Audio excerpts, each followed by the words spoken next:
Good morning, all. I apologize for being late. We're going to begin our meeting.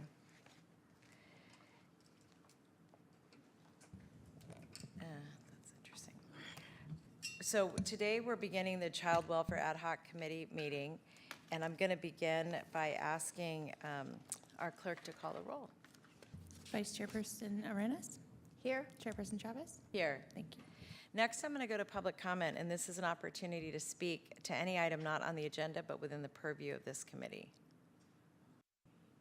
Do we have any public comment? I do have one hand in Zoom.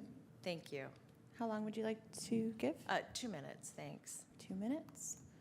Our speaker on Zoom is iPhone 56. You'll have 2 minutes to speak. We'll open your microphone. The timer will start when you begin speaking.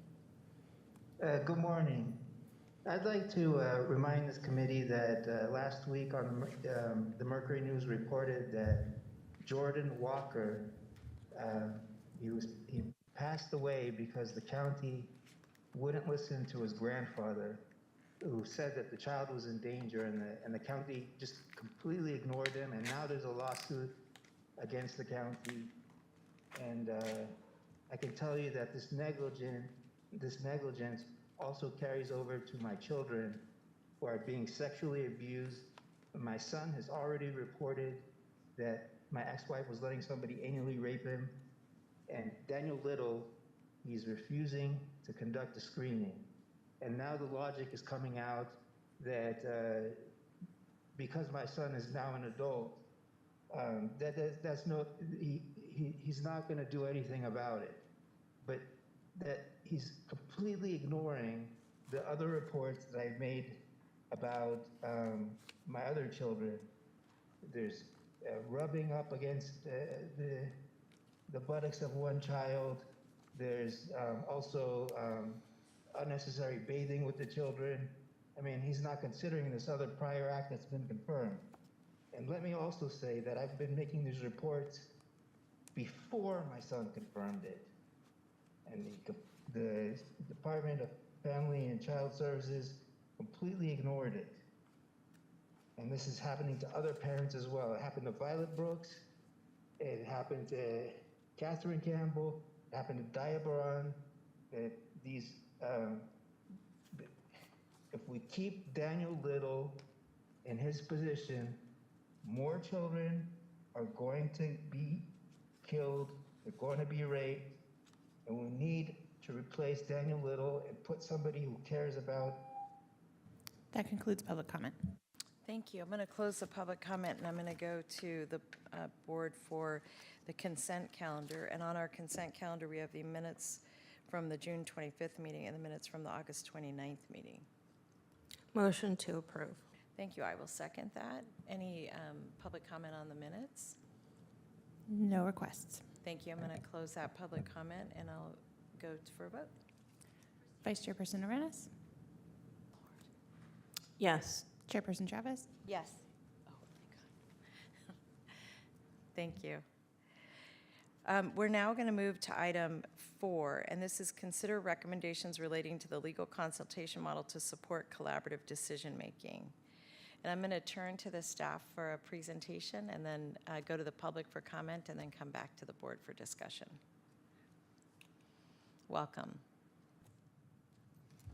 Thank you. Good morning. Liz Morgan, Lead Deputy County Counsel. Michaela Lewis, Assistant County Counsel. Wendy Kinnear-Rausch, DFCS Assistant Director. Thank you for having us this morning. We're going to focus on a couple of areas of update for the committee this morning. The first is around the legal consultation model to support collaborative decision-making. And in that, we'll provide an update on the legal consultation policy, as well as a brief discussion regarding DFCS's decision-making. We'll also talk about, secondly, when can DFCS seek court supervision for a child and a family, and related to that, when can the court supervise a family? So I'll turn it over now to Wendy.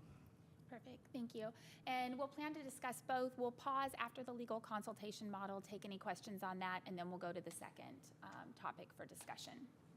So the first slide you have is just an update on where the department is in both our legal consultation policy and where we are in training.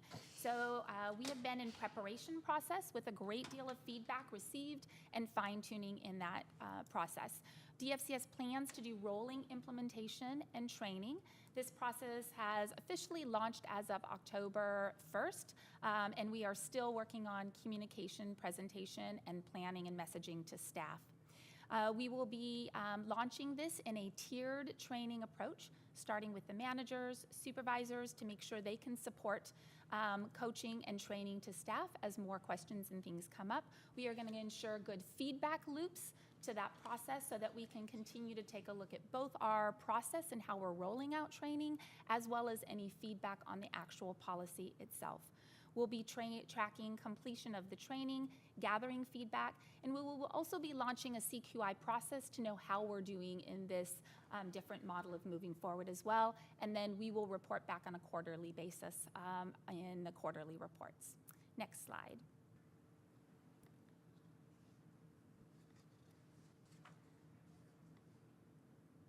All right, so this next slide talks about seeking legal consultation and DFCS making its decision in the right level of intervention for a child. And actually, probably we'll pause on this and just make sure any questions on the legal consultation policy before we move to this. You know, if it's all right, I'm going to just recommend we go through the slides and then go to the public and then, Perfect, we can do that. yeah, I think there's a little bit of overlap. There is a little bit so of overlap. I'd rather wait, thank you. No problem. So now I'm going to go into just really an understanding of before seeking a legal consultation, how does DFCS make its decision making? So I'll point out the first step in all of that is to make sure that our mandated assessment tools are completed. That's our structured decision-making tool, both for safety and risk. There will be a variety of different case discussions that could be happening in this process. This includes both a DFCS case staffing or consultation with the social worker, supervisor, and managers. This could involve a child and family team meeting involving DFCS staff and families' natural supports or those from community that are involved in a family's life. And in some circumstances, this could involve a formal multidisciplinary team meeting, which under state law includes DFCS staff and other professionals, including care professionals. An example of this would be when we're in partnership with the Children's Advocacy Center. Based on all of the investigation, the completion of those tools, the clinical judgment and assessment that's been completed, all of the consultation, DFCS will determine what level of intervention is appropriate and the pathway forward for that family, including court supervision. At that point in time, there would be consultation with county council. As a reminder, interventions can include a removal of a child, it can include the child remaining with the family, and if the child remains with the family, it could be on a voluntary basis or under court supervision. And no child will remain with a family in an unsafe situation. Those will always involve court intervention, removal of a child in those unsafe situations. The other thing I would highlight here is that in this process, DFCS is currently partnering with labor and with staff in a mapping process to really understand what is really happening in real time in those investigations and in how that process looks, better understand where we may have gaps in understanding, where we may have opportunities to shore that up, and that process just launched last week. Next slide.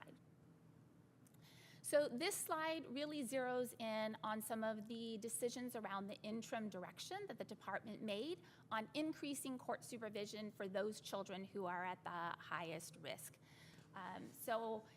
The slide that is small, hopefully bigger, and what you can see really highlights the tracking of on the CQIP, or the California Child Welfare Indicators Project out of UC Berkeley, which tracks all of the counties in how we're doing on substantiated allegations and any repeat maltreatment. And as you can see from this slide, our highest levels of those children who are coming back to our attention are our youngest children, 0 to 5. And this was the data that was used to take a look at increased intervention with those children who are at our highest risk, and through data and monitoring both on a case level and on a data level where we need to have other interventions. DFCS is also working to support staff in conducting comprehensive risk and safety assessments. We're taking a look at how we're doing those. Where can we improve? Where can we improve in training, in coaching, to make sure that all the cases that should be at a high level of court or that should be a voluntary, the right intervention for the right families. The other thing that's been presented to this team is making sure we have eyes on and arms around a family and the right level of intervention. This is based on the DFCS assessment tools, based on clinical assessments, and as more information is known, assessments should be adjusted because sometimes we don't have all the information at first. And so it's understood that social workers would be doing ongoing assessments with children. The other thing that I would highlight here and has been presented to this body is that there are other subpopulations that we're focused on that may have a higher risk as well. One of those that was lifted up to this committee was the intersection of older youth between probation and child welfare and that intersection. The other thing that was lifted up is our higher acuity youth that may have dual diagnosis. So they may have a foothold in behavioral health, child welfare, probation, and or our regional center. And so we'll be presenting more information back on a quarterly basis. We have a report back to this committee. Next slide. And Liz, I'll pass over to you on this one.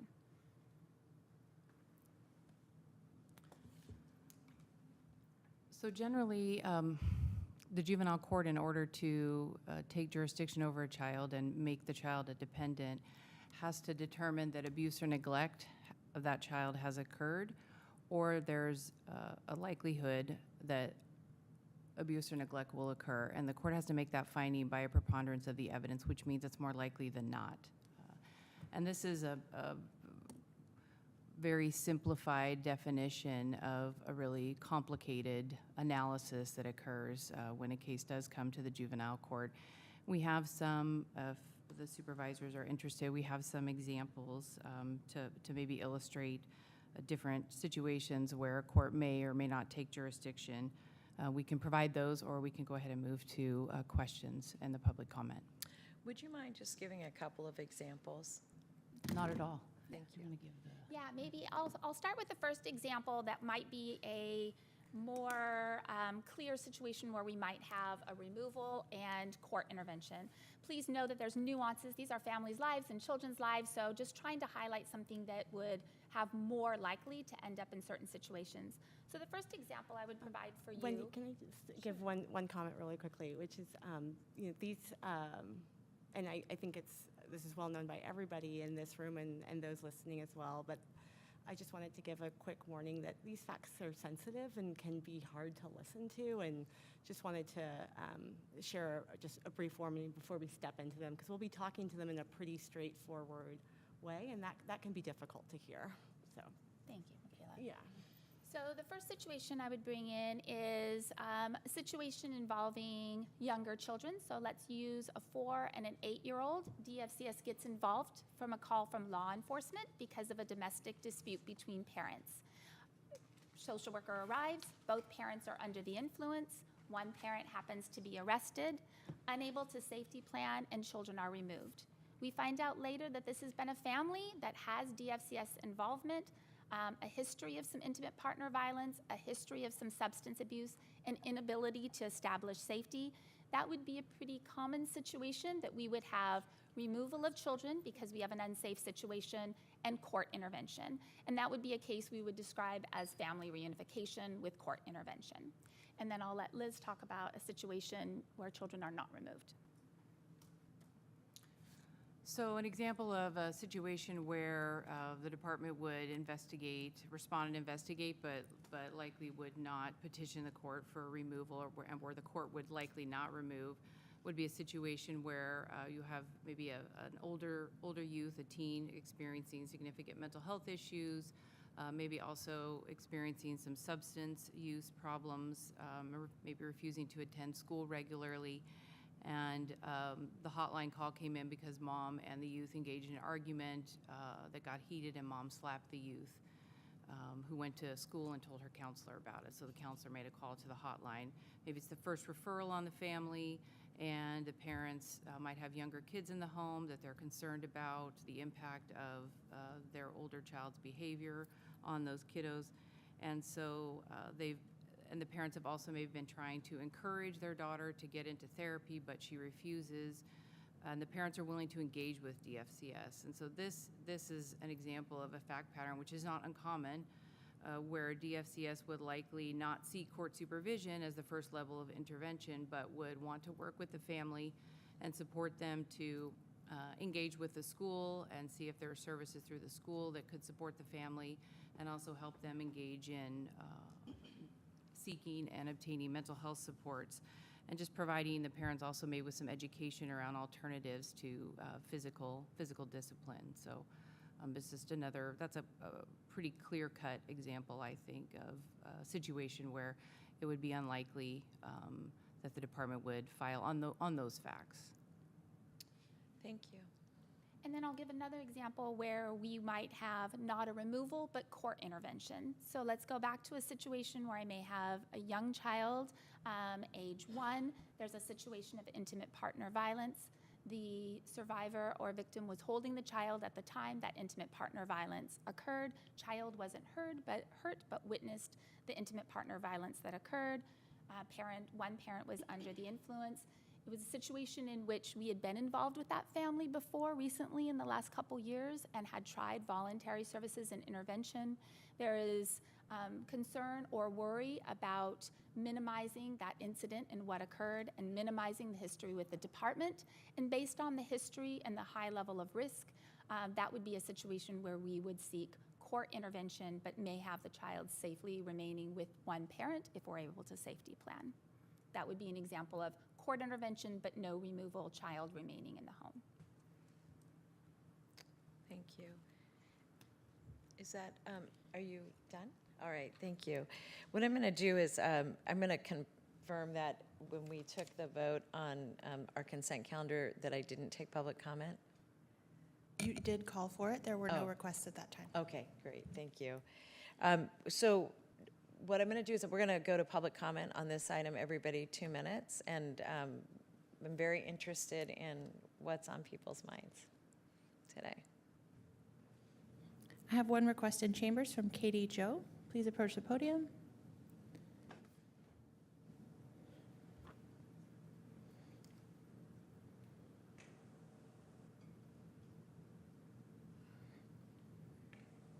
And welcome.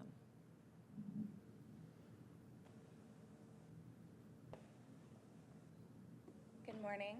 My name is Katie Joe, and I'm the CEO of Dependency Advocacy Center. Child welfare has often been described as a pendulum, with family preservation on one end and court intervention on the other. The problem with this metaphor is that it can only exist on a zero-sum, two-dimensional spectrum, both sides limited in their own ways. More importantly, it diverts attention from the much more important and helpful and necessary questions about the quality of each approach. What does meaningful community-based prevention look like? And how do we ensure that our court-based interventions are efficient, fair, and compassionate? Meaningful prevention, from our view, should constitute consistent, comprehensive, and flexible responses. It must also address the root causes of most abuse or neglect, issues like poverty, addiction, housing, access to health care, intergenerational trauma, supports for survivors of violence, and systemic racism. When we do bring a family into court, we have to get it right. That means fully staffed courts and court partners, strict compliance with the framework of dependency law, consistent and accessible policies from DFCS, well-resourced and culturally responsive services that give parents a fair shot, and most of all, an approach to families that is not built on fear or blame, but one built on hope, compassion, and a baseline assumption that everyone deserves to be treated with dignity. I'm very sorry to say that this is not what we have seen on the ground. For all its commitment to prevention, DFCS, in our view, never truly got an opportunity to demonstrate a meaningful prevention approach. And in the past 10 months, court intervention has operated in an atmosphere of fear and blame that is wearing down both our staff and the families we are trying to serve. As the ad hoc committee prepares recommendations for the full board, my sincere hope is that we can begin shifting away from questions of accountability and blame and start rebuilding practices of meaningful prevention and effective and compassionate court intervention. Thank you. That concludes requests in chambers. I have one hand in Zoom. Thank you. We'll take iPhone 56 for 2 minutes. Please begin. Yes, I believe that one example was left out of the presentation of when no intervention is taken. And that's when a private attorney is involved and this private attorney wants a sexual abuse to continue. And when this happens, what the DFCS does is they refuse to conduct screening. And they just callously let the children continue to be sexually abused. You know, I'm not sure what the motivation is. I know the lawyer's making money. I'm not sure if the lawyer passes it around or threatens to fire people. I'm not sure what the motivation is. But still, you know, Wendy Kinnear Roush knows that my kids are being sexually abused, and she knows that my son's suicidal. She knows that there's been changes of personality in the other children. She knows that there are other signs of sexual abuse. And I want to know, what did any of my kids ever do to Wendy Kinnear Roush for her to abdicate her responsibilities and allow this sexual abuse to continue? She should be fired. She's a licensed social worker, and she's doing this to my kids. Shame on you, Wendy Kinnear Roush, for doing this to my kids. You should resign immediately for the betterment of our community. Thank you for your time. That concludes public comment. Thank you. I'm going to close the public comment. I'm going to invite up SEMA and SEIU, whoever those representatives are that we're going to present on this item. And I apologize, I didn't have the grid in front of me. So whoever the presenters are. Yes, please.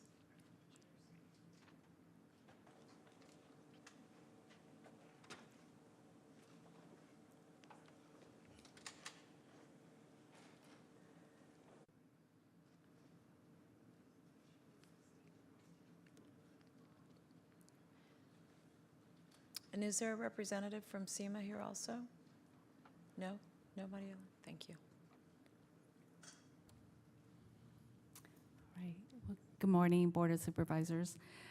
In regards to our legal consultation model, you know, over the last 9 months, we have been working with the executive management to really discuss and really fine-tune how our consultation is with county council. We have really worked hard and tirelessly to narrow down the process in which when workers and supervisors and managers seek legal consultation. And though we've managed to come to some consensus on the process, there are still items within the model that, you know, our members, workers and supervisors would like more clarification with regards to. And that is really the documentation piece, as it's still unclear. And I think given the state of what is occurring at DFCS, many of our members are still concerned about the final decision analysis or how that comes down from exec management. Because oftentimes we know when we are doing the work and a worker comes to a supervisor to consult, and a supervisor and the worker talks to a manager, and if a manager makes the decision, the executive decision, how does that translate down to the information being filed away or documented so that it can, as the case moves through DFCS in whatever process, that information is transparent but also known to whoever is going to work that case through the life of the case. It would be the same that we're asking for when it goes to county council for a legal analysis, and when a decision is made, if exec management, whether it comes from the director, the assistant director, the division manager, the bureau manager, if there is a decision that if it aligns with what the recommendation is from the supervisor and worker, how does that get messaged down or translated or documented or put into the file? If there is disagreement and ultimately the director makes a decision. How does that get translated down? I think that's the piece in the model that we still would like more clarification, how those pieces move around and how that gets passed from the ER level to the dependency intake level to safety and well-being or to non-court, so that as families move through our system, there is clear direction, clear decision-making, so that we also don't do more harm and that we are able to have a collaborative mission and process how to help families so that children are safer and that our workforce feels supported and they know what direction the agency is going. Are there any other comments, or do you want to respond to questions? And also, could you introduce yourself? Paul, we see you all the time, so you're fine, but if you could introduce yourself. Yeah, so hello, I'm Claudia Gonzalez, and I am a steward for the workforce. And I think that the way the legal consultation is doing right now, I think there still needs to be clarity in terms of the documentation and who gets that documentation completed. I think as a worker, we're still concerned that the responsibility is still placed on the worker or the supervisor. So if it's a decision that's really based on management or through the legal consultation, we just need clarity as to who is responsible for documenting rather than placing it back on the worker. Thank you. Good morning, I'm Andrea Patron. I'm the Assistant Chief Steward for the Supervisor Chapter. So I have an example. So one of my newer workers was working on we had to do a protective custody warrant, and I, followed all the process of, consulting with my division manager, and all the communication with county counsel is, for the most part, via email. And we were able to hop on to Teams with the deputy county counsel that helped us with that. But the only documentation that we have is just what's in the emails, and we don't have, what we used to call the blue sheet, which is the attorney-client privilege between the department and county counsel.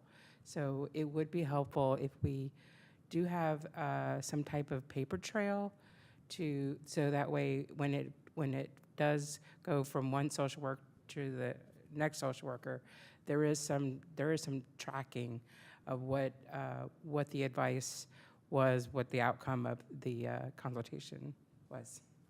Thank you. Thank you.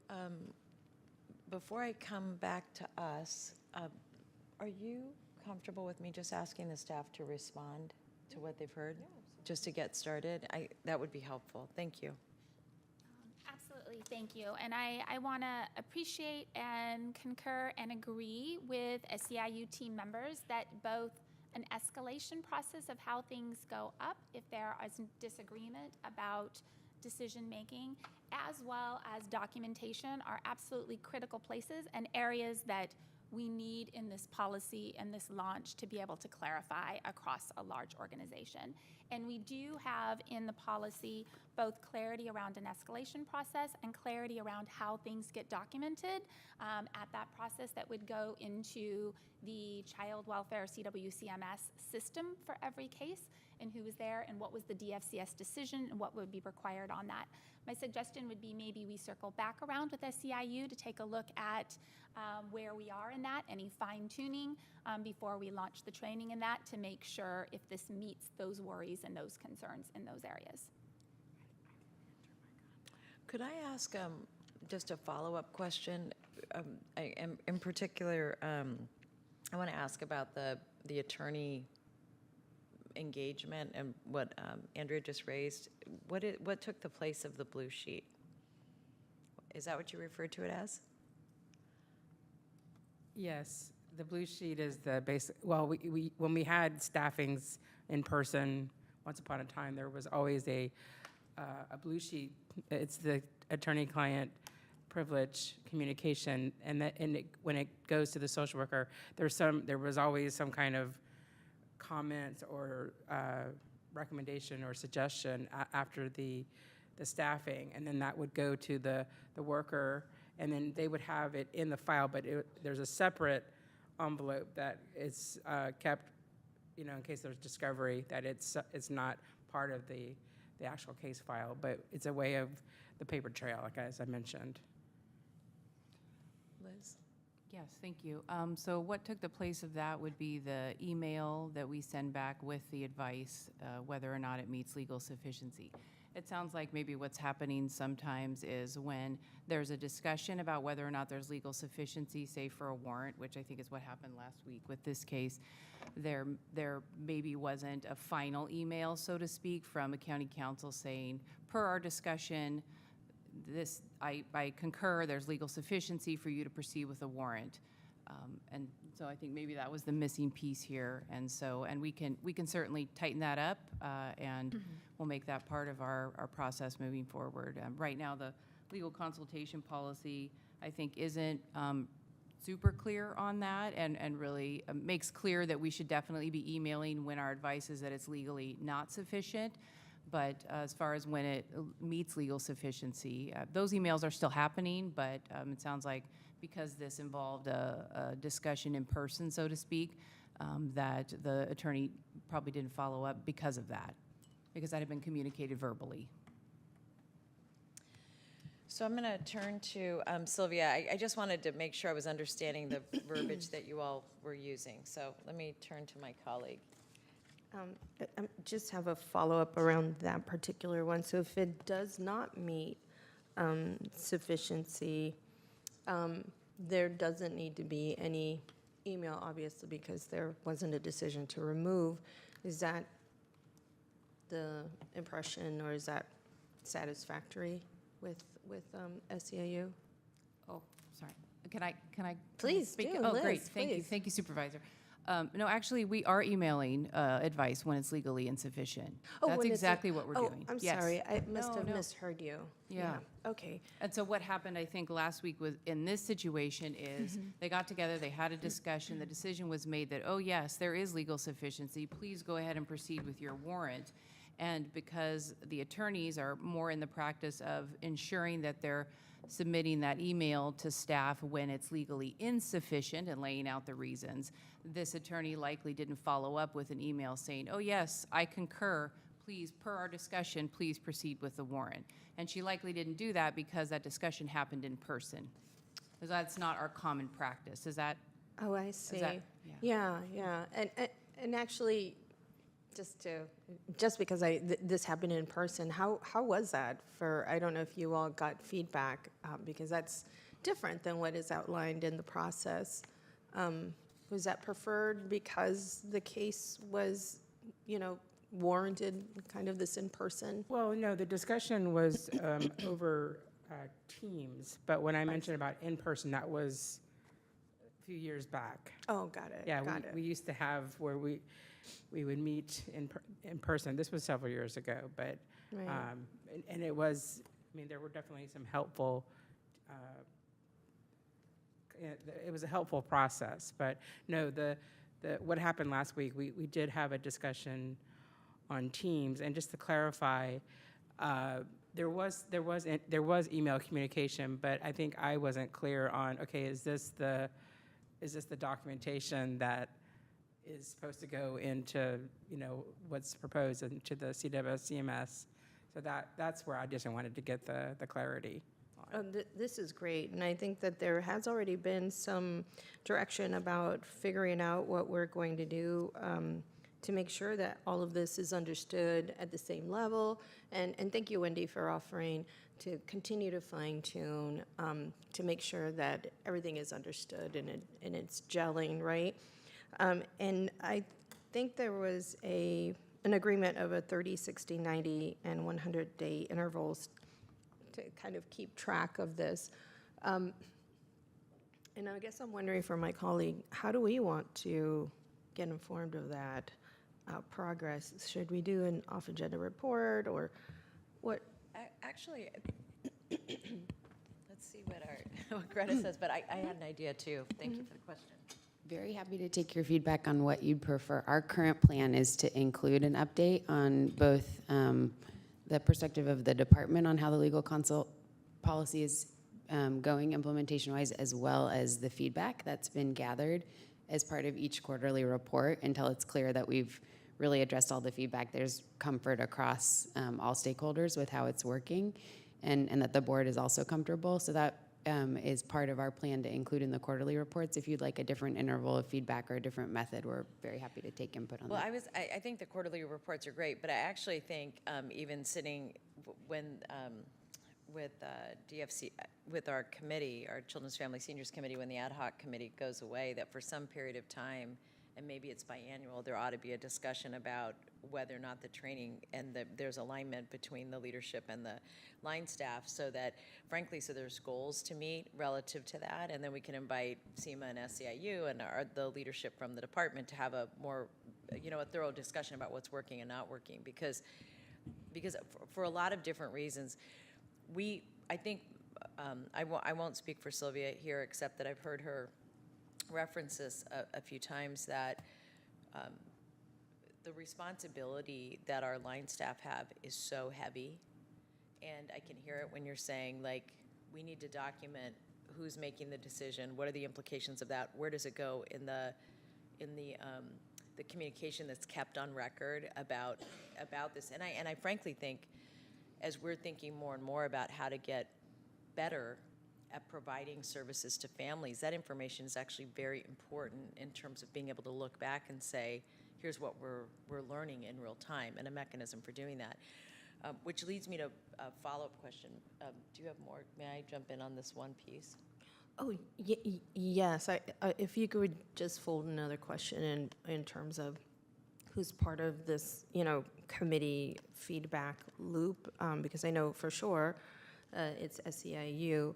And one of the questions I have is in order for us to get a good comprehensive feedback, if we can make sure that those folks who are in the SEIU team have like an active social worker. I don't know if you are all managers, and so you see the perspective from a manager, but if we can see from the different line of staff, and so that way the feedback is complete. Does that make sense? Different roles like supervisor, ER, caring. Right, Yeah. right. Yeah, that's a great idea. Okay. Thank you. That was it. Just as a follow-up question, yes?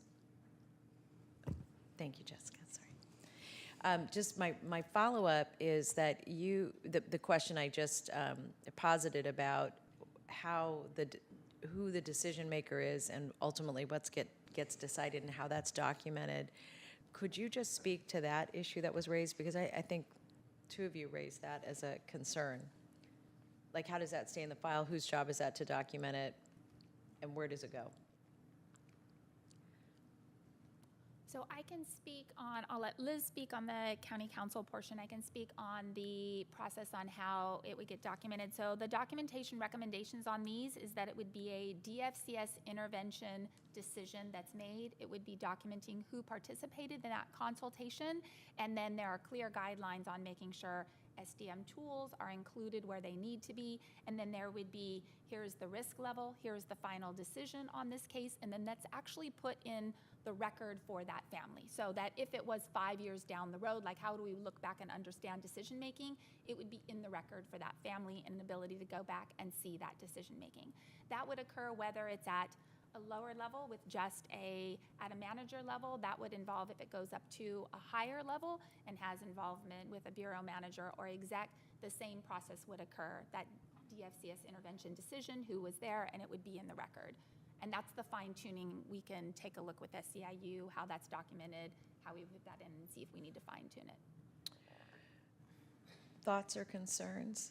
So I think that that's exactly why, as a social worker, we would be concerned if it was then the worker's responsibility to do like a contact note on our database, because then it would be a social worker's responsibility to write all those pieces of information And that could also be a part of discovery if this case went to trial or if there is criminal court involvement. So I think for the workforce, I think we would be concerned to have this responsibility placed on the social worker, that once there is a consultation, there is a decision based on the email.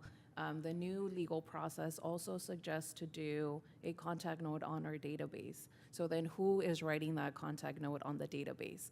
And I think as a social worker, I would be concerned if that then lands on my responsibility, if I write too much, too little, or what that contains. So I think that's the piece that we would want to continue to monitor and see how we can collaborate with management and come to a decision.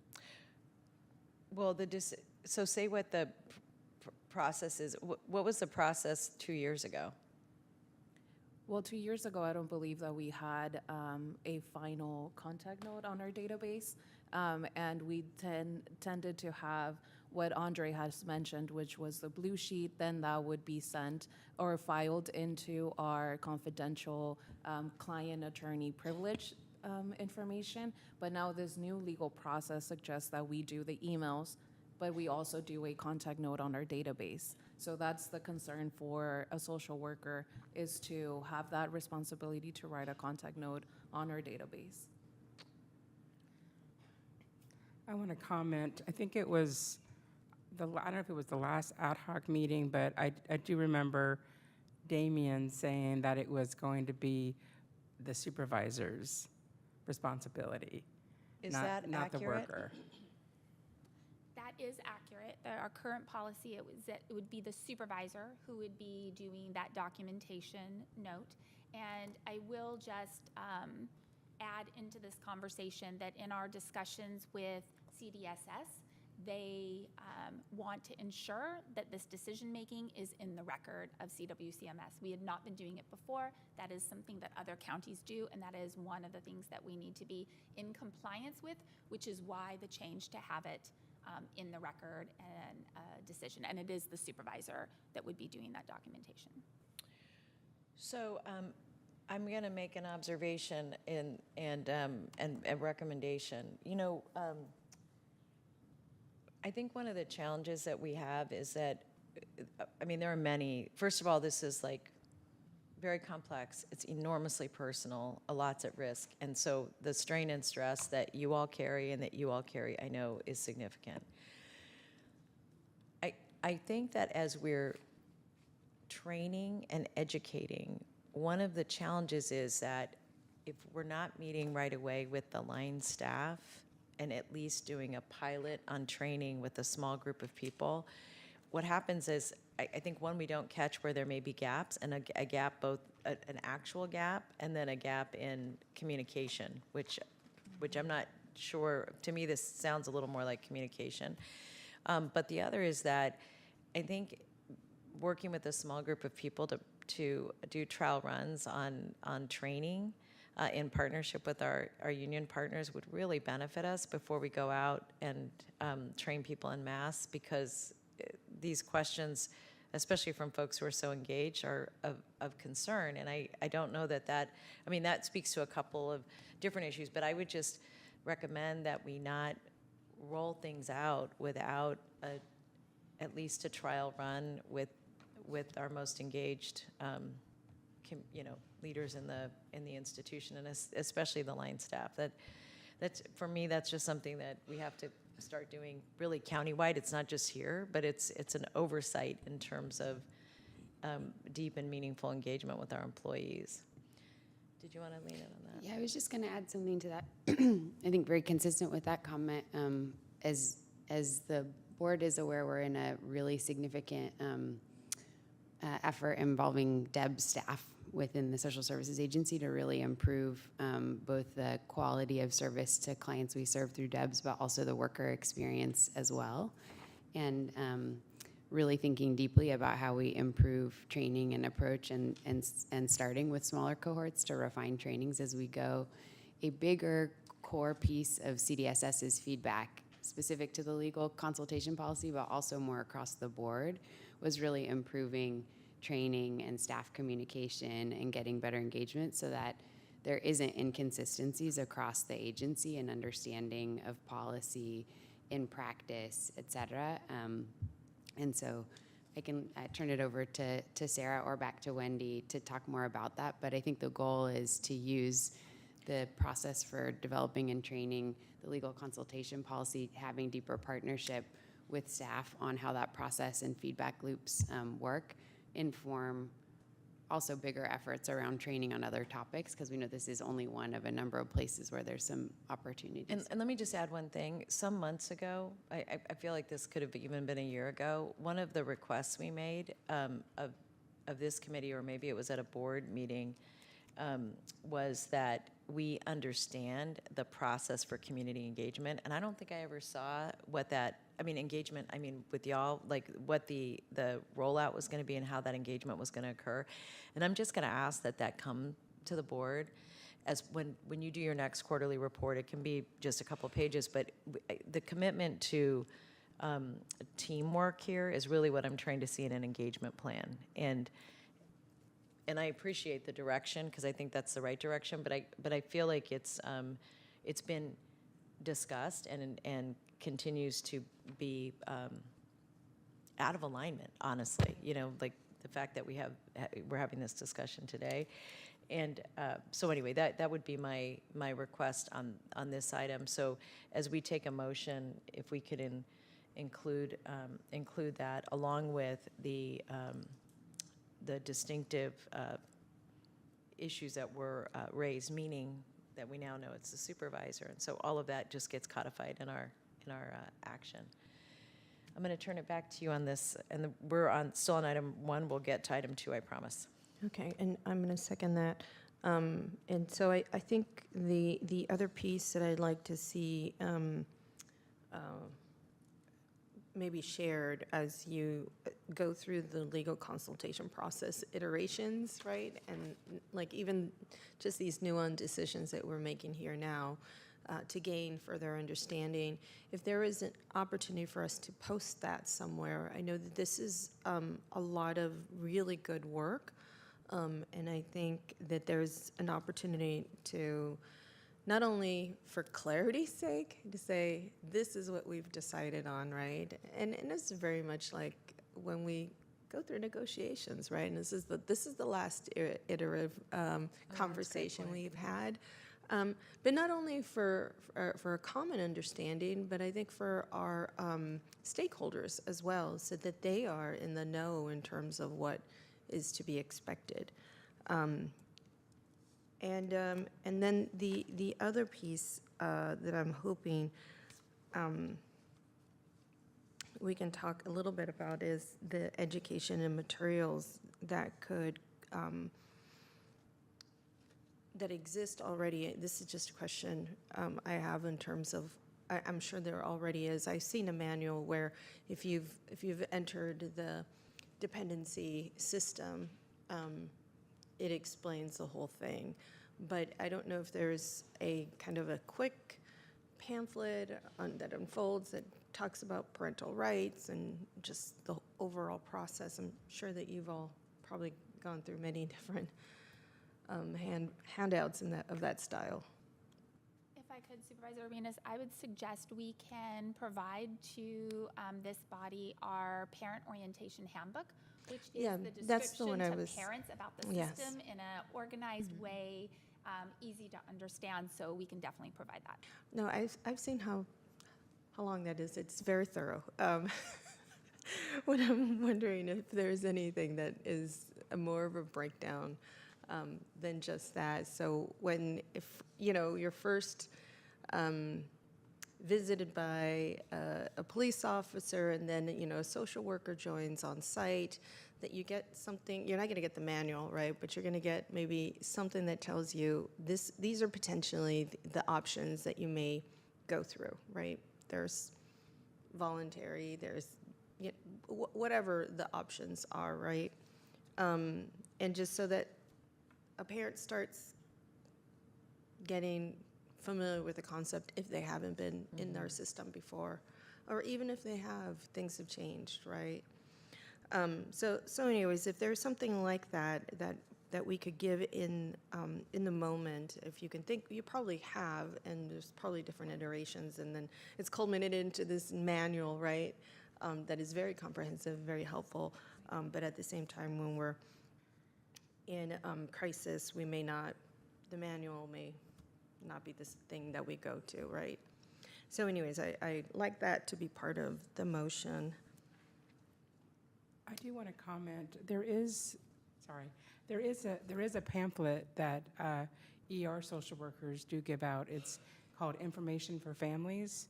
So it does, it's a little, yeah, there is something that is given as far as it just kind of gives a little overview. So it's just a short little, it's not a handbook, it's just a little Right. pamphlet. So there is Yeah. something that is given out. Well, I don't know about you, Supervisor Chavez, but it would be really helpful to figure out, like, in the different stages of, you know, however a family gets that interaction, like what kind of materials do they get during the different interactions would be really helpful to see if you could, just for our sake, for the user sake as well. I want to make sure that that works for our families and obviously, you know, ultimately for our children. That's, yeah, let me say back what I think we just said, which is I'll start with the last, which is getting materials that families receive at all points of engagement. Second, that we're going to be asking staff for an engagement plan that is really a new process for making sure we're getting deep with our teams, including how we're doing trainings and education. That we're going to have a biannual in-person report out of where we are in process on the legal consultation, the model, and the supportive collaborative decision-making here, so that we're making sure everybody's on the same page. And then one last thing that I really think is important is the process mapping that you're doing now, that the process mapping be just explained in terms of what you're going to accomplish with that tool, and how, again, it's engaging the line staff in the discussion about, and frankly, even in the process mapping, families and other stakeholders. I think that's actually a really great tool to better understand where we have gaps in service, which is what I think you were saying you would be using it for, Wendy. So I'm excited you all are doing that. But if that also could be presented with the plan for how we're engaging all parties. Does that sound like a motion? Sounds like an excellent motion. All right, let's Second do that. it. So we have a motion. Oh, I seconded. All right, and I don't think we need to discuss it. We took public comment, so if I could ask for a roll call. Vice Chairperson Arenas? Yes. Chairperson Chavez? Yes. Thank you all very much. That was really helpful. We're going to move on to item 5, and I know you did the presentation on both parts, but just I think for our parts, just being able to dive into the discussion a bit more. Sarah, were you going to comment on this section at all? I was just going to say a couple things resonated. I'm really glad you're bringing up the community engagement, and I think to Supervisor Arenas' point, when we think about the materials that go out to families, there's a lot of opportunity there to get feedback and think about how well it's working, make sure it's in the right languages. Probably all of that is happening, but maybe just documenting it, memorializing it, and then just wanted to draw the connection between the mapping process that we're doing, which I went to the first meeting and was really impressed with the collaboration between SEIU and DFCS staff, and that's going to continue. And I think we can identify lots of areas where we want to do some really piloted conversations with staff, especially around training. And I really like the idea of the small kind of focus groups with staff to see how training is going and piloting things. I've done that before in other contexts, and it's very helpful, and you get really good feedback. And you can even sometimes engage staff in the trainings that way. If they happen to be at trainings, they can help answer questions, talk about their experiences, and I just think it's a really nice collaborative way to do it. So just wanted to lift those up as really good recommendations as we move forward.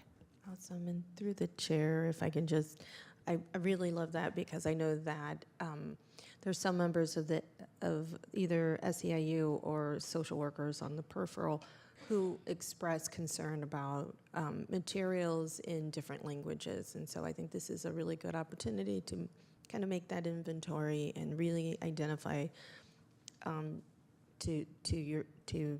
just for the process, but also to the board, just to let us know, we really do have this, or we don't, and we need this resource. So I love it. Great. So on let me just say, item 5, I know got presented, and that was really slides 4 and 5.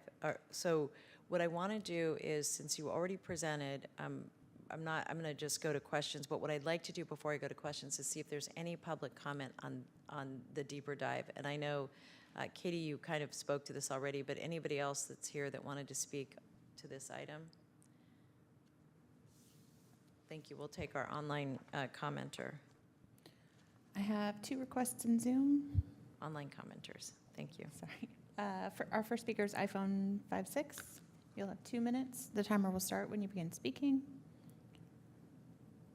Yes, I mean, I hear a lot of talk about feedback and taking that into consideration, but you guys are only taking feedback from the social workers and DFCS and the union, and you are completely ignoring parents, right? There's already been 3 deaths in a 1-year period. There's been Ellie Lorenzo, her mother. She predicted that the child would die, and she asked for help, and she was just ignored. There's baby Phoenix, and there's also Jordan Walker, whose grandfather made reports to DFCS, and he was completely ignored. And that's just terrible that you're not taking the client, the end user, the community into consideration. You're fixing the problem amongst yourselves, amongst the people who actually cause all the problems. And that's just, it's unacceptable, because you're never going to fix anything if you keep the same people around, and they're the people who are fixing what they broke.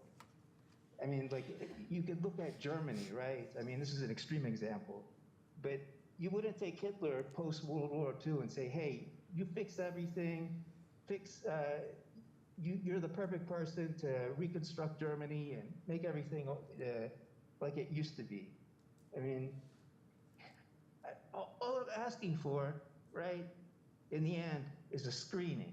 My son is already confirmed being sexually abused, and my other kids are showing the same signs of sexual abuse, and you guys are completely gaslighting me. Completely. You go about the meeting as if nobody ever said anything to you guys.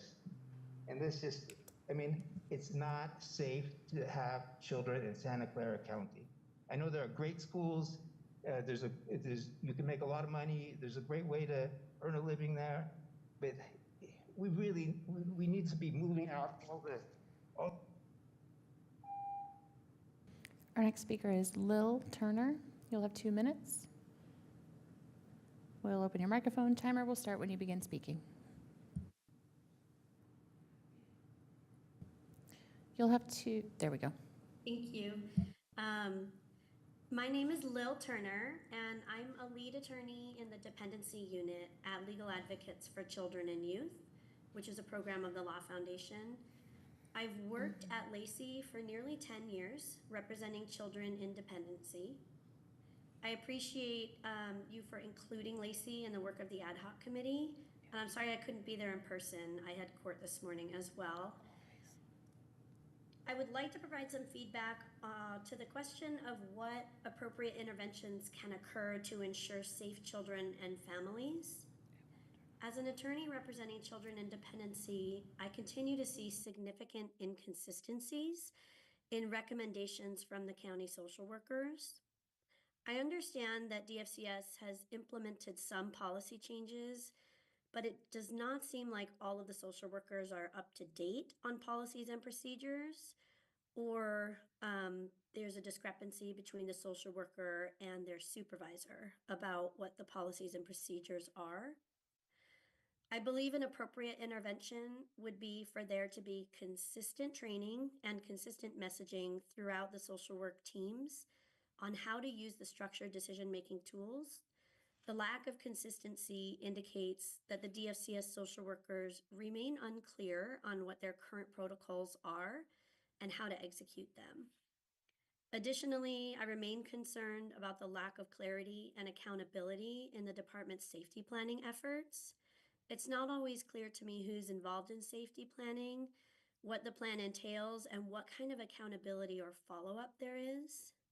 We're seeing a rise in cases coming into dependency, but again, the inconsistency in which they're coming in and which cases are not coming in has me concerned. And finally, we continue to seek understanding around DFCS's. And that concludes public comment. We'd like to ask her a question. Could you call her back? And I think she might have been somebody who was going to present today who called in. So- Sure. I'll ask staff in the back to reopen that microphone for Lil Turner. And Jess, if you can, see if she can be promoted to a panelist so that she can Sure. speak later too, Yeah, if needed. thank you. Well, I'll go ahead and let her speak because promoting takes a second. But Lil, your microphone's live. Oh, nope, staff in the back. Okay, I believe I'm here. Should I turn on my video? That's fine. Do you want to go ahead and finish your comment? And then we'll promote you to panelists and when we're able to do so. Okay, sure. I was saying that we continue to seek understanding around DFCS's new policies and how they're being implemented. We continue to seek opportunities for children's voices to be represented and considered in the creation and implementation of the policies so that children's safety and their individual needs are centered in every single case. Thank you. Thank you. Do we have any other public speakers? Okay. So I'm going to go ahead and turn to my colleague. Thank you so much. You know, this piece, I'm really concerned about.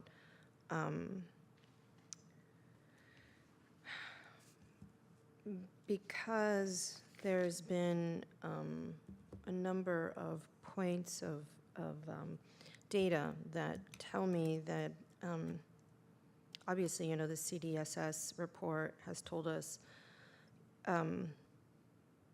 about the number of children that didn't have safety plans and the lack of protocol for the social workers when that was taking place. But the other piece that I knew even before learning about the CDSS report was another report that had our probation, and this is in fiscal year 2023, there was 1,903 youth referred into probation. Out of those, 982, which is 52%, had at least one referral to the CAN Center, to the Child Abuse Neglect Center. And when we talk about, you know, we talked about this dual, not only diagnosis, but this dual involvement in the systems, right? I know that there is a dual involved youth unit, but I was extremely disappointed to learn that there was only 28 youth involved in that. Yeah, only 28 youth were provided services under the dually involved youth. And I think it has a lot to do with the lack of resources, Supervisor. And probably because we weren't referring children into the dependency system. And so there's probably not a lot of children who were youth that were moving in. And that is an absolute concern for me. So I know that on the slide that has the crazy graph, and it has I think a year's worth of review, or maybe 1, 2, 3, loosely I think 2 years worth of 2019 to present. And so this, I don't know if you could put that one up, but it is PSR Measure 52, children with a first substantiated allegation who experience a second substantiated allegation within 12 months. If you can put that one up, I hear you loud and clear that the children under the age of 1, and I knew this from working at First 5, and this is like more than 20 years ago, when we recognized that 9-month-olds are the ones that who are at highest risk for child abuse. And to continue to see that here, I mean, is very consistent in terms of it with, you know, just human and child development, obviously, right? And the stressors that families are feeling. This is just not complete for me, because the issue is not just in 1 or 2 or 3 years window frame that I'm concerned about. I'm concerned about the life of that child. If they started at 9 months with their first substantiated case, or call in to the center, and maybe they're 7 or 8 years now, or maybe they were one of our youth. This graph, if we thought this would look crazy now, I think it would look even crazier. And so for me, I really want us to be very child and youth centered in taking a look at their involvement in our systems. And I know it's uncomfortable, but we need to make sure that we take a look at over the life of the child versus a quick snapshot to tell us really what is happening. This just gives me a little bit of, this just tells me what's been happening since pre-COVID, and then, you know, right up to a little bit after COVID. And there's a lot of different reasons for this to look different. Obviously, some of the kids who would have shared information to a trusted adult didn't have a trusted adult to share information to, right? And then those who were under a year or a couple, you know, who were toddlers, they might have had an increase because the neighbors could hear a lot more because everybody is at home, right? So this to me is not a true representation of what our children are going through. I think it's a snapshot of it. And I think a snapshot that's really important for us to take a look at, because this is a really intense time. I know that I, as a mom, felt super, just extremely stressed. But when poverty is impacting, or generational traumas are impacting a family, that stress is there no matter whether it's, you know, during COVID times, before or after. And so I really like for us to really redo this graph, because it doesn't answer my question. And one of the concerns that I had, Supervisor Chavez, was that in our interim policy, or the interim policy that was provided by DFCS, shortly after we were informed about the CDSS report, which is around this time last year, we asked for an interim policy. I know that I did ask for this even before we started to formally meet, because I wanted to know what are we doing in order to prevent this from happening. This is for baby Phoenix, but I know that the lives of other children have been lost, and I don't want to ignore those lives either, but this was just because of that particular baby. And so there was an interim policy for children 0 through 6 that was put together. And the question here now is about the appropriate interventions for all of our children, not just children under the age of 6, because they don't stop having issues. Obviously, this graph shows us the issues and concerns and abuses are happening throughout all of their lives. And so that is actually the question for me, is for us to begin to take a look at all of our children, as we understand that all of our children have an issue, may have issues within their family that provide them with that unfortunate interaction with our system. So how soon can you get us the right kind of data for us to take a look at?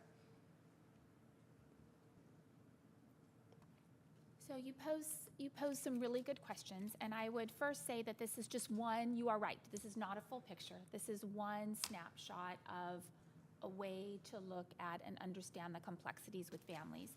This is actually state and federal, it's our CFSR, so it is a required way of measuring the work within child welfare, both at the state and federal level. And it is one snapshot. So this is children and youth who come to our attention who have a substantiated allegation, and then they are tracked for 12 months. And you would hope in 12 months we don't have them come back to our attention for another allegation. That's what this measure is.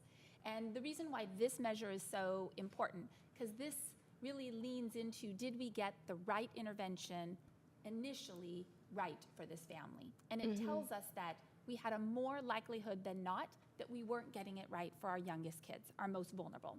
And so that was leaning into that intervention. But you are absolutely right, it doesn't paint that full picture, and maybe what we bring back to this body is additional required measures and understanding that tells more of that picture. Both the requirements that tell us if child welfare is doing right, but then there is also the deeper dive, because that's a high-level data.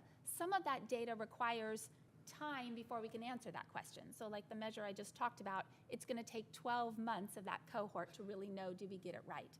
It's also important that we're taking a look right now, active in real time, how are we doing with the children and families that come to our attention right now, and what are we doing to make sure that the intervention we made last week and the support for the worker and the family and the child real time is in place. And I would lean into that in some of the discussions we heard today and worries from our partners at court, still seeing some inconsistencies in how we're making decision making. And whether that's a complicated complexities of training, support, worries, doing it, like that's all of what we're sort of holding right now, and there's multiple layers to look at that. Yes, yes, there is, and you know, I'm going to just add to that complexity because I talked about this, I think, last week when we, I forget what the item was, but we talked about the how our department might be classifying runaways versus making them dependents of the court so that they could actually receive services versus not receiving services and really being left out in the dark, because that's what our older children, I think, are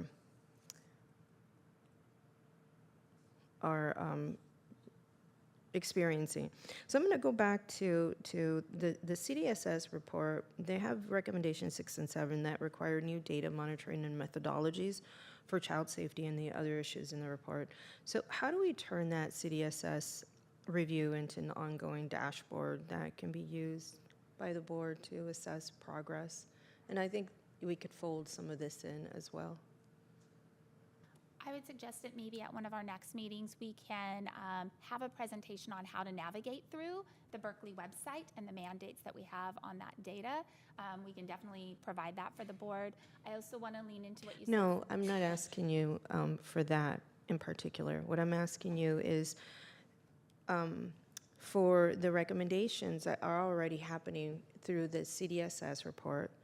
There's recommendations 6 and 7 requiring new data monitoring and methodologies for child safety and other issues in the report. And so I'm asking, how do you all turn that data into something that we can review on an ongoing basis? I'm not asking for me to go onto the Berkeley site and look at that. Supervisor, maybe I could offer this. My understanding, and Wendy, you should correct me if I'm wrong, is that right now the department is in a collaborative process with CDSS to take the corrective action plan that CDSS requires be created by DFCS to co-develop that with CDSS, and that the completion of that process, as I understand it, we just learned yesterday, will occur by the end of October. So in the November 5th quarterly update to the board, DFCS will be in a position to bring back the implementation plan that CDSS has agreed with and co-created with DFCS to address all of their concerns and recommendations, including the ones you just mentioned. And I think absolutely it makes very good sense for the data tracking and dashboarding that DFCS will be doing to respond to those allegations to also be part of regular presentations to the board or a live website that board members and the public can track the metrics and understand. So we can come back with more information on that as DFCS lands with CDSS on exactly what CDSS is expecting on that, and then a best way to make sure that that's also shared with the board. And maybe what we need to do is also share it with the Child Abuse Council. You know, I know that Supervisor Chavez, you know, I'm really open to hearing from you what you think, what body.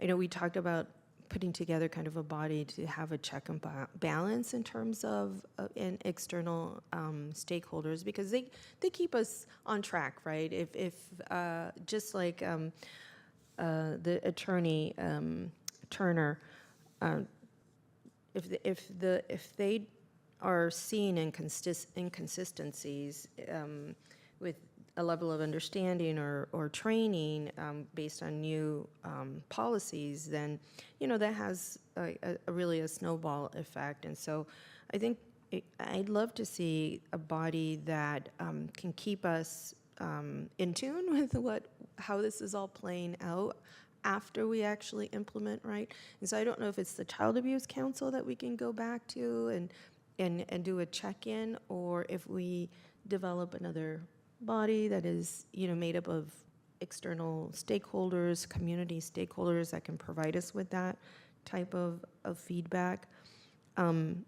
Because, you know, we can do all we want in here, but external feedback, I think, can keep us really true to what, in our minds, we changed it, but in practice, it might not be happening. Yeah. May I just, for clarity, and I want to answer the question about how we do the second part, but so CDSS is working with all of you on a corrective action plan that will include data, and I think and I want to make sure, Sylvia, this meets your needs, that if that comes back, when that comes back on November 5th, what I would suggest is that if the data collection and data portal that is being recommended, that also be presented as much as we know about it, because it could offer an opportunity to be enhanced by feedback from the board. And I think that, Sylvia, so I'm asking if that would meet your needs in terms of understanding what CDSS is already going to require of us, and then determining whether or not that meets our local needs relative to the public facing. Okay, so that'll come back on November 5th. And then as it relates to this working group, one of the things that Sylvia and I had been thinking a lot about, like how do you get all of these changes deep enough into the organization? And I personally don't think this is just an SSA issue. In fact, Sylvia, the number you raised about the 52% of children who are who are engaging in probation having at some point having had an open case, and I want to better understand that number. But what that says to me is that we need to be cross-department relative to how we're thinking about your work.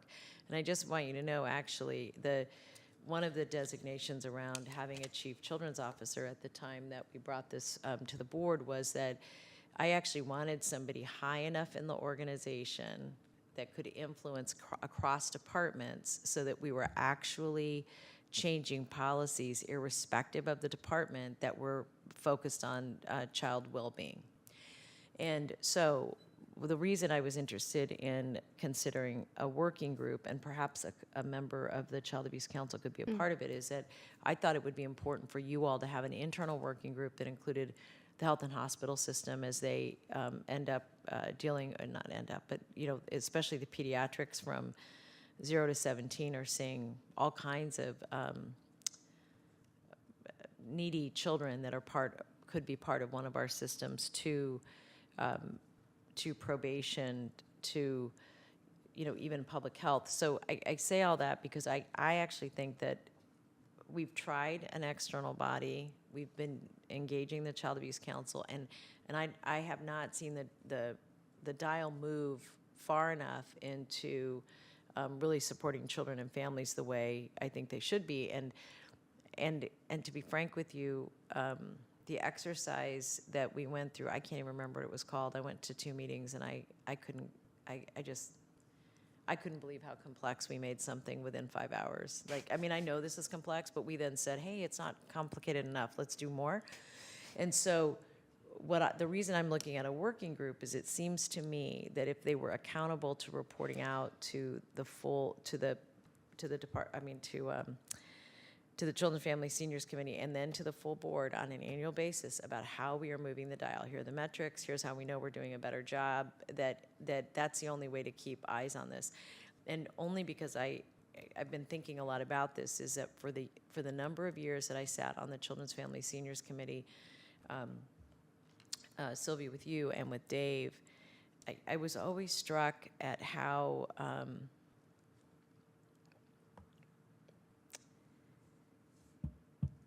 little attention got paid to the committee in general. And I swear to you, I think it was the subject matter. Like, I think we haven't gotten over our misogyny and all the things that don't allow us or don't prioritize children and families in the way they should be. So that's why I'm recommending a working group, because I do think the systems changes we need are so integrated into other systems. Behavioral health is another example. You've raised that a number of times. So that would be my recommendation. And I would love it if you all could give some thought to that. And again, on November 5th, say if you wanted to do a working group, here's who we would recommend would be on it. And then the agenda for that working group in terms of should be raised by people who have concerns about processes and kids and, all of those things, so that, and again, that could be reported out, because if the board had a concern, the board could actually prioritize agenda items for that working group. So if you could give us just an approach there, I think would be really valuable. And then include, the option of the Child Abuse Council and any other options that you think of that you think might be helpful. But I actually would really like to see a couple members, at least one, but maybe a couple members on that working group, because of the vast kinds of experiences, that of people who choose to be on that committee.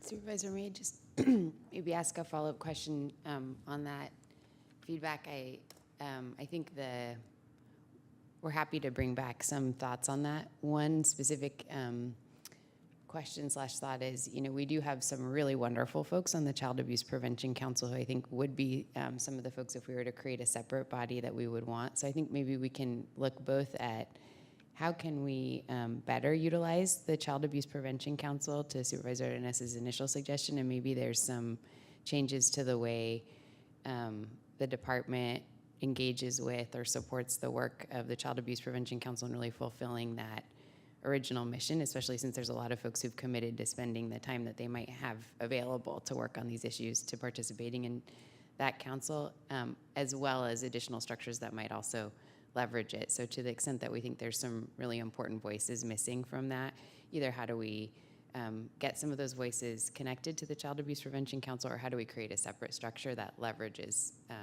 the council itself, or at least its leadership, to participate in that process? That would be great. And then if I could, thank you, Supervisor Arenas just gave me her notes about the number of children referred to probation, and 986 had at least one referral to the CAN Center. So here's my question on, and I'm not sure if anyone knows the answer to this, but when a family is, when anybody calls in on a family, how long do we keep the data even if we opt not to do an investigation? In the child welfare system, that information is kept, so that doesn't go away. So we would be able to look back, at least for our county. There are some restrictions across counties, but at least for our county, we would have that data back till the start of the child welfare system. So if somebody called in and there was not an investigation, we would be able to look up every child in probation, and if there was even a phone call, that we would know that. For the most part. The one exception, well, that will be, is if a call comes in and it's an evaluate out, meaning we already had information, we had investigated it further, we would have that. The only ones that are not taken in the system are for information only, is what we call. So if they're just calling to get some information on something, those are not in the system. But if it was something we took information on and we evaluated out because it didn't rise to the level of being an abuse allegation, or if we did some intervention with that family, an in-person response, whether they came into the system or not, all of that record we have. Can I add to Yeah, Rose? please. I'm sorry, through the chair. It's okay. Because we've gone through this in my team, and one of the flaws here is that we were, of the counties in the state, the lowest, we have the lowest removal rate, right? So that means we weren't removing children. And as we saw in the CDSS report, we didn't have safety plans for some of those children, even when they were removed or there was an alternative child care or relative placement. And that would be the flaw here, because I think the evaluated out would probably give us a better idea of the children who were coming to us, but yet we didn't have a real intervention, right? Or there was a voluntary service provided to them. And so I think we need to really take a look at what did we do if they were either evaluated out or there was some other intervention.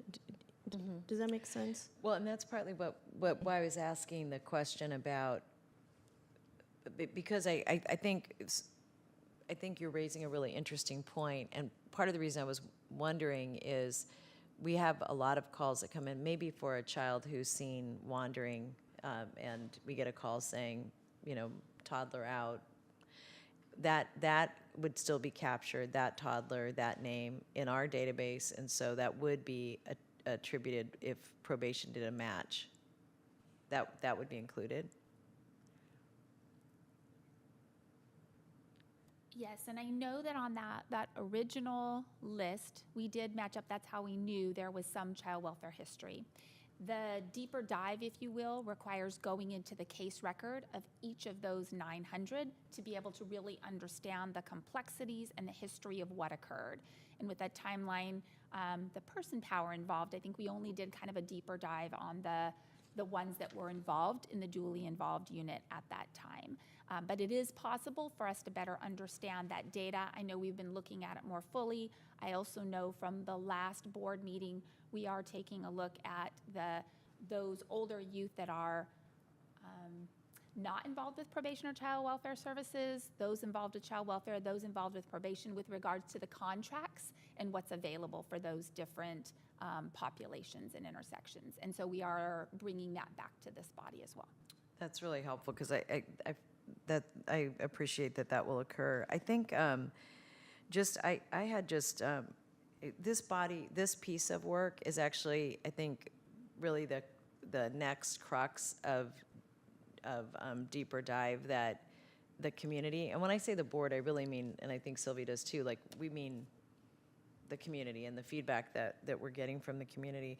And I want to just make sure, Sylvia, you raised a really interesting question about runaways too, in terms of how they're captured. Could you say a little bit more about that? And then I'd love to hear the staff on how we're supporting that or tracking that. I think this was an item where we were providing additional funding. I think it was to Bill Wilson. I forget the other agency. And so one of my concerns was that how will our foster youth qualify for some of those services if we are deeming them runaways rather than A foster child. right, rather that their safety or is at risk, or they're at risk, right? So if we're not deeming them that way, or if we're not viewing them that way, then they won't qualify for the services, right? And so I just want to follow up on that point, and just to say aloud, like I think always I've been concerned that if you were in foster care and then you were reunited with your family, that it impeded your ability to get other services, even if you were trying to reunite with your family, which, by the way, feels punitive to the child and the family, to me. So, and I know there are some programs that the way we're funded predetermines what we're able to provide them based on what they are, where they are at what period of time in our system. Some years ago, we were trying to take a look at that to determine whether or not a child who falls out of foster care, as an example, any child who was ever in the foster care system, ever under any circumstance, has access to the hub, as an example. If you are, and this is actually one of my concerns about, like, I absolutely understand that there may be reasons that we can see the trends for smaller children than older children, because I think older children run away. They go live with other family members. They make their own way, or, you know. So for me, this doesn't necessarily tell the story, and I appreciate you acknowledge that this is just a snapshot, but it really doesn't tell the story about older children.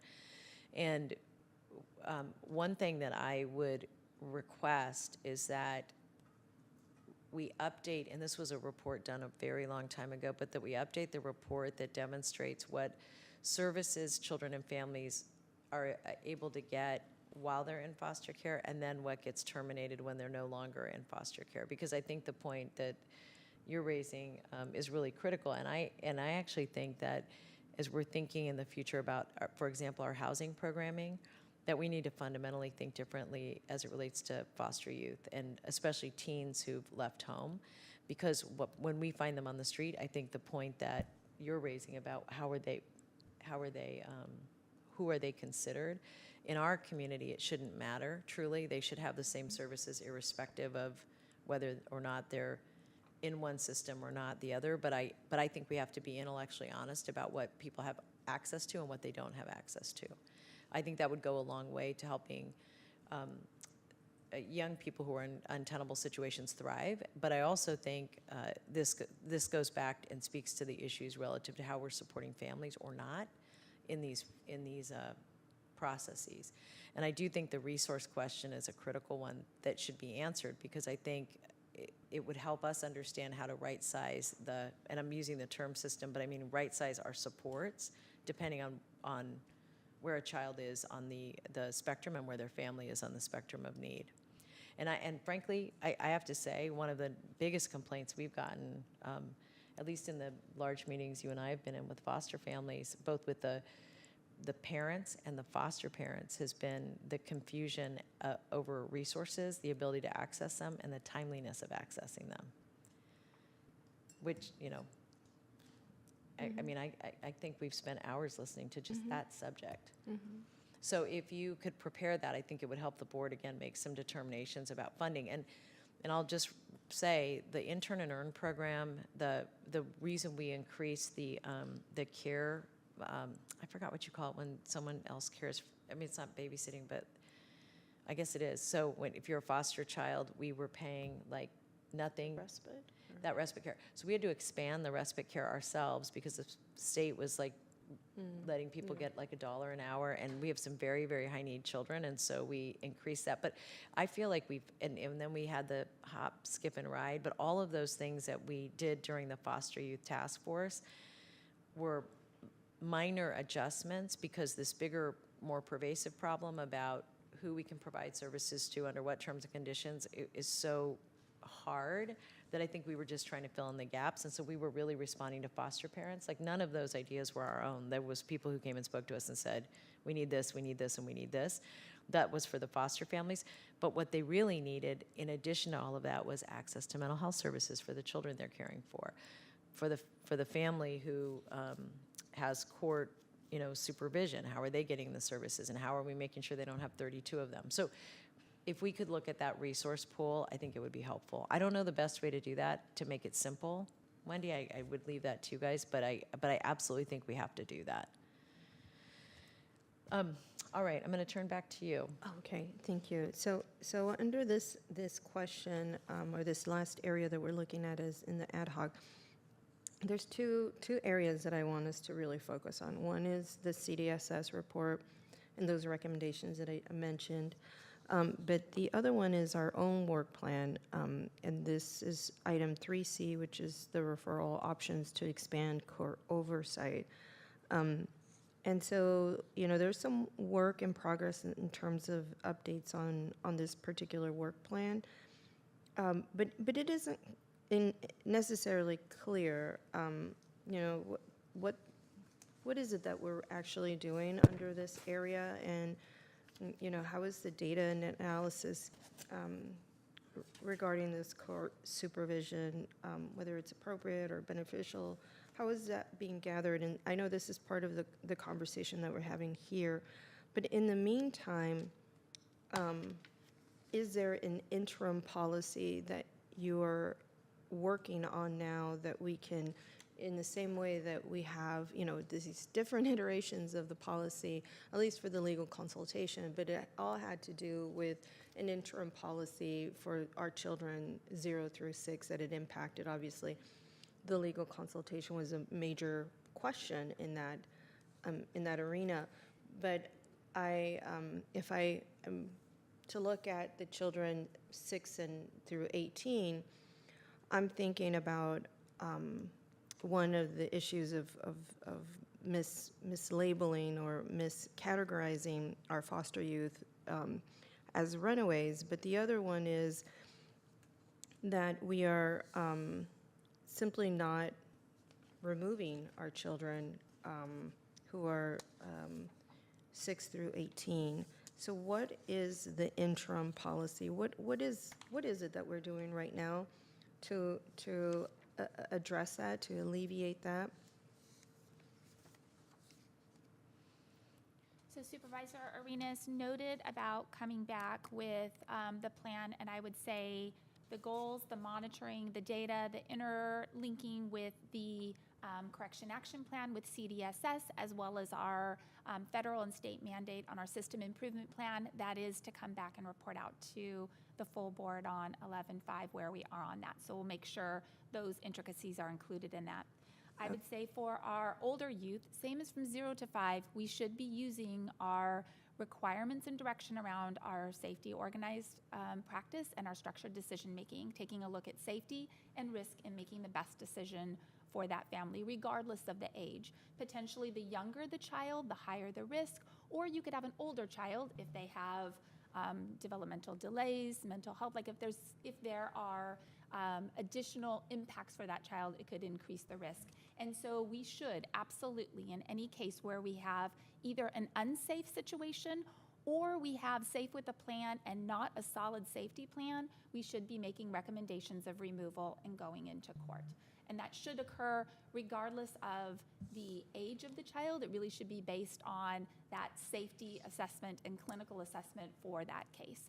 And I think what you're hearing is that we have work to do together at every level within the organization in order to make sure that we have consistency in decision making, no matter the family that's come before us, no matter the social worker, the supervisor, the manager, that we have support around what's needed for that child and family, and then support and wrap around for that case team, the social worker and supervisor, for what they need in that decision making. Okay, so part of the problem from the CDSS report is that we have the lowest removal rate, correct? Both the removal as well as inconsistencies in use of our structured decision-making tool were items lifted up, yes. Right, okay. And so, the statistic that I provided earlier about the probation, the children or youth in probation, also comes to show that there probably wasn't enough, and this is what I heard when I asked this question, because I did ask this question, why was it only 28 children when we had 986 that had a previous report to, or substantiated allegation in our DFCS system. And I don't know what the answer to that is, but I'm going to guess there wasn't a removal, right? So if there's not enough removals, we don't have court oversight with them, and then there's not this duel between probation and DFCS because one or the other isn't removing. The DFCS isn't removing, so there is no duality there during that time when that child comes back. We already know the greatest risk a young woman has as she gets older to come into the juvenile justice system is because of sexual abuse. So what I'm asking is for us to come back. This is a year later and we don't have an interim policy. So these are part of the subpopulations that are impacted. The law didn't change when we when we had the interim policy for children 0 through 6.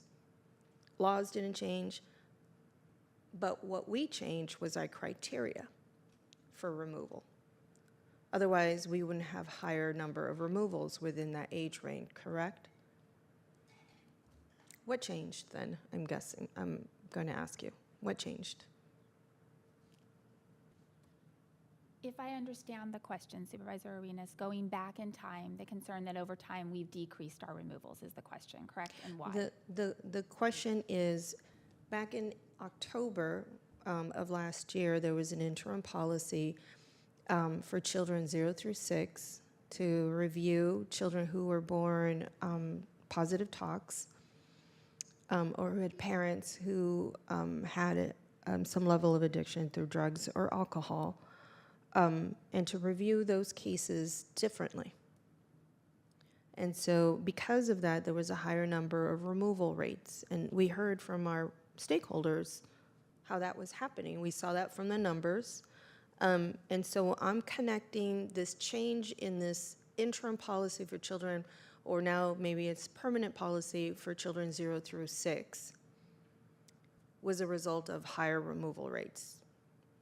And so I'm ascertaining that as a result of the policy. Yes or no? So here is what I would try to clarify. Two things in that October-November guidance that occurred. One was a change in our local policy that any situation involving a child born positive tox or substance exposed, that those calls would be automatically screened in at the hotline, requiring an in-person response. Not necessarily a removal, but that we would respond in person by an emergency response worker to all of those situations. Prior to that, there was inconsistencies in what would happen with the positive tox call to the hotline. That was one change. So not necessarily higher removal, but we would have an in-person response. The other change in that interim direction was for children who were 0 to 5, older children who were nonverbal or had special needs, that those, if that was a case situation that we had a substantiated abuse situation, if we had SAFE with a plan, sometimes some of those cases would go voluntary, sometimes in court. The interim direction was that if it fit those categories, those cases would be going to court, not necessarily removal, but going to court. Those were Having two of those some level interims. of court oversight. Some level of court oversight, yes. Great. So that kind of court oversight also needs to be expanded to children beyond the criteria that you just listed. Because this safety, the CDSS, when they looked at our safety plans, it wasn't just for children 0 through 6. And so we still have this question about safety plans. And so what I want to ask you is, how do we accomplish that? Because now we have something that works for children 0 through 6. So how can we do this for children 6 through 18? So we can be on the level. And I want to make sure that it's not reactive to a loss of life. Like, I don't want that to be the reason why we change our policies. I want us to take a look at what is happening with our youth. One, our foster care youth may not be qualifying for services. Two, our children who have been in DFCS system eventually find themselves in juvenile justice system. It's no surprise. We know this. This is research, right? So then what are we doing? And the other thing, our safety planning isn't working. And the risks that, that our children are facing, we have had 3 deaths that I'm sure weigh really heavy on all of us. And so the question goes so that we don't continue to see that within our systems, and not just for children who are 0 through 6. I'm asking for all of our children. So that's my question. How do we do that? Absolutely, and may I suggest this? Absolutely want to make sure every single child from birth all the way up until 18, and then our older youth as well, we have the right interventions, the right support, and ensure the right level of safety. Absolutely, and our policies should ensure all of those kids, regardless of their age, regardless of their background, race, ethnicity, all of that. I suggest we take all of what you're lifting up, because I think some of these things will be embedded in the report back, in the recommendations with CDSS, in the tracking, in what needs to happen, in the training, in the support, and what needs to happen. So I think some of those things will be in there. The other thing I heard you say is really leaning into those older youth and that dually involved youth and understanding those services and taking a look at those. And I know we did report back to better understand which youth come into the dually involved youth. And just to clarify, those youth in the dually involved youth, they don't have to be involved in court. They could be voluntary. It's just straddling both systems. So maybe we can take that previous report and make sure that subpopulation we bring back and call it out explicitly in the report back that we come, whether it's in that one that talks about the resources, which it might fit better there, or whether it's embedded in that 11.5. I think I understand some of the concerns you're lifting up and the worries, and so we can bring back more information on that to better understand. I really appreciate that. And some of the other items that I think that, and I'll, I don't want to take all the time, but on this, but I do want us to take a look at why how are we addressing some of the critical failures that are identified in CDSS report, and then what we know of our systems already. This CDSS report doesn't have to tell us. We already know from research the impacts of child involvement in our system, in our DFCS system. And my concern is we don't really know who those children are, and that's why I'm really excited about figuring out how to capture those children, even just the calls and the evaluated out, because during that time, we weren't removing children.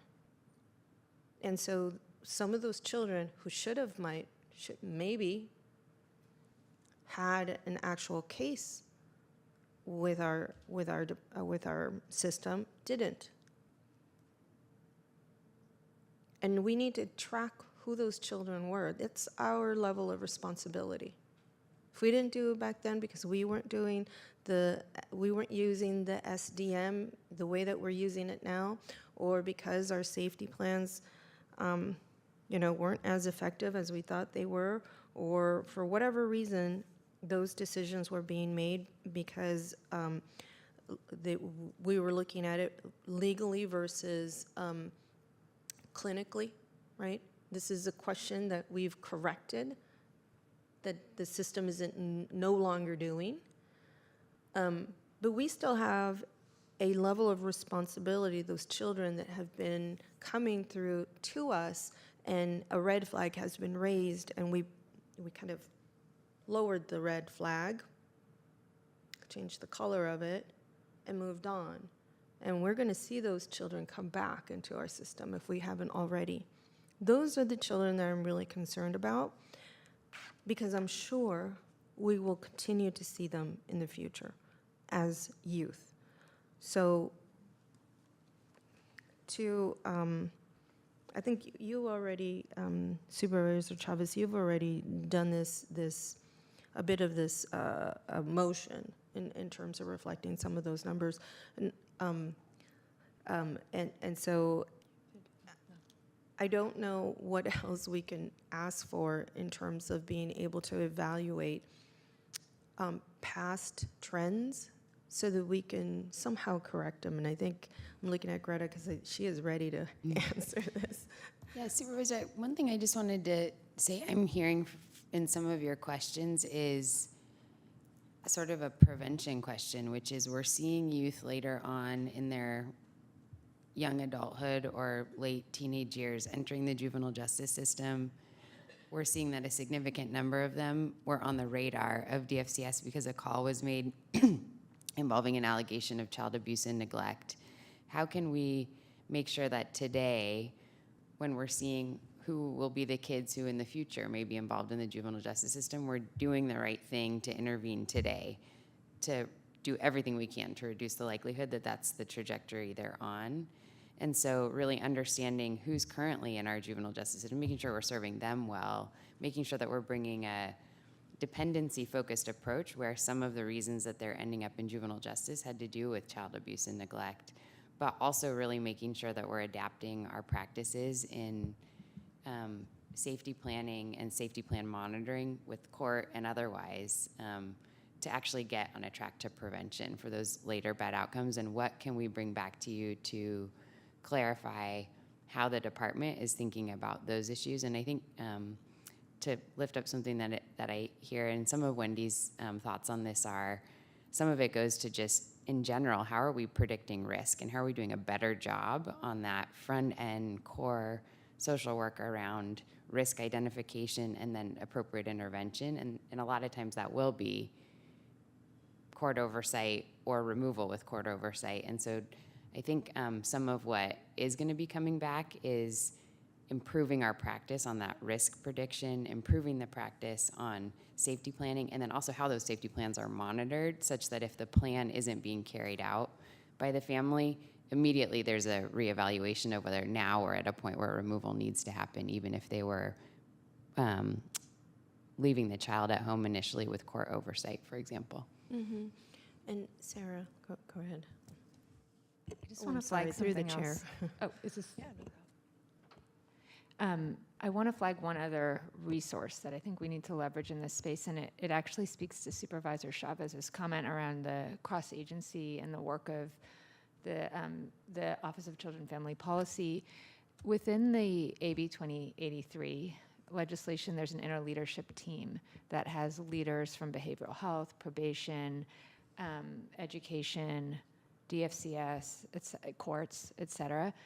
I think that's a really excellent space where we can talk about some of these more intensive prevention needs and really focus on older youth and what we're doing in that space. And we've started to go there with that group. So I think when we come back in November, maybe we can talk about some strategies to leverage that group as well and some of the kind of higher acuity prevention activities, particularly for older youth, because I think that's a real resource, and we want to be bringing back some of the input from that group to this conversation as well.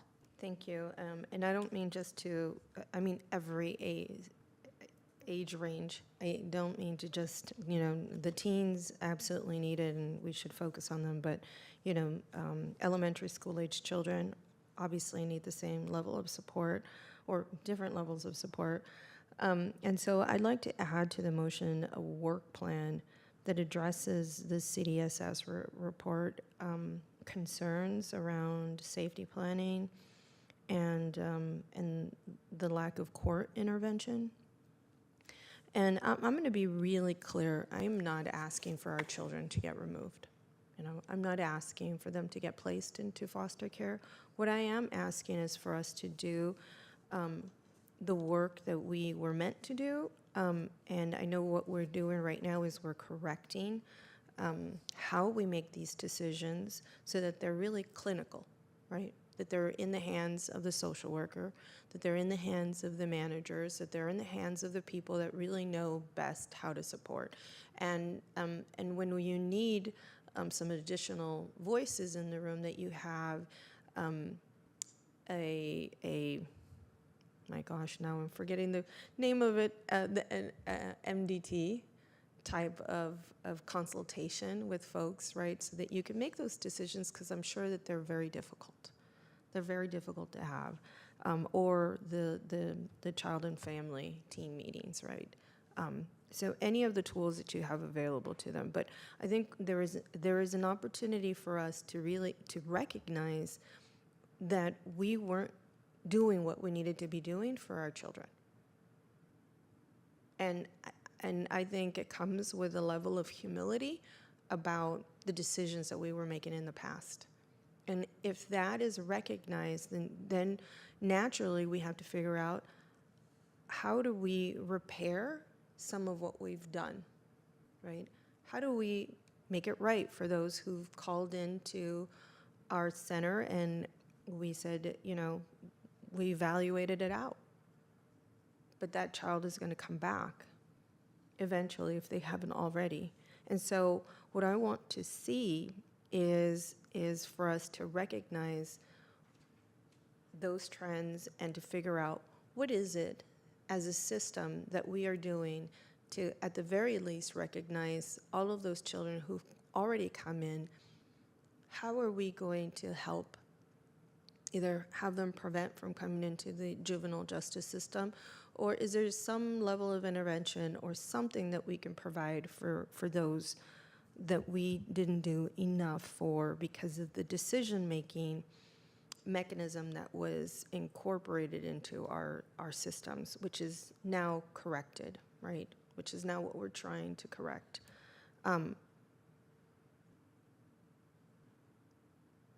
don't know how you do that.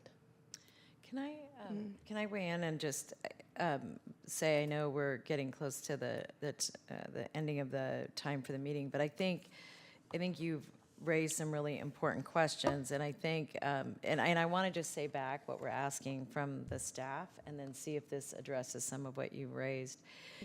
First is that when the CDSS response comes back, and the corrective action plan, that that there would be a strong reflection of how we're working to protect children of all ages from 0 to 18, with an emphasis on any policy changes that would occur between 6 and 18, only because there's been some policy changes for the previous age. For 0 to 6. Second, that to my knowledge, we've still not received the policy change tracking that we asked for at the very, very first meeting that we did about a year ago on this. And the reason I'm saying that is that there is a practice change that you just shared relative to 0 to 6 that I'm not sure I had read before or heard before, and that was that there was a distinction for example, and maybe I did hear it, but I didn't understand it, the implications of it for the tox-positive children, babies. So I want to make sure if we've done it, that we just attach it, the policy tracking changes, that we attach that to the report. If we haven't done it, I'm just going to reinforce that it's a really important document, because I think it would help us and the public track where we are in process. Third, that you come back with options for a working group and who might be involved in that. And I appreciate, Sarah, your point that there may be a way to integrate that into a state law. So that would be helpful.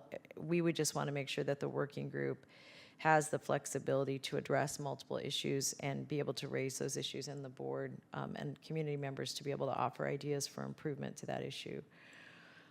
Fourth, that that we have a resource grid for children and families based on the disposition that they have in our system, whether they're involuntary, whatever their place is, so that we understand what they have access to and what they don't have access to. And then that that we make sure that there's this was actually the last thing you said, Sylvia, and I'm trying to read my own writing. Oh, go ahead. Oh, was it the work plan? Yes, Okay. thank you. To address the safety planning and the lack of court intervention. And that, my hope is that as you're reporting back on the CDSS corrective action plan, that if that isn't a part of the correction action plan, that it is added to our work plan. And if we could get metrics that they're going to use to track child safety. Yes. And again, as part of, so let me say, as part of the CDS plan, there was the corrective action plan. I'm sorry, we want to make sure we're pulling out the new data, the way it both will be collected and shared, and to determine whether or not it meets the requirement that you just stated, Sylvia. And then there was something else that you said that I was writing notes.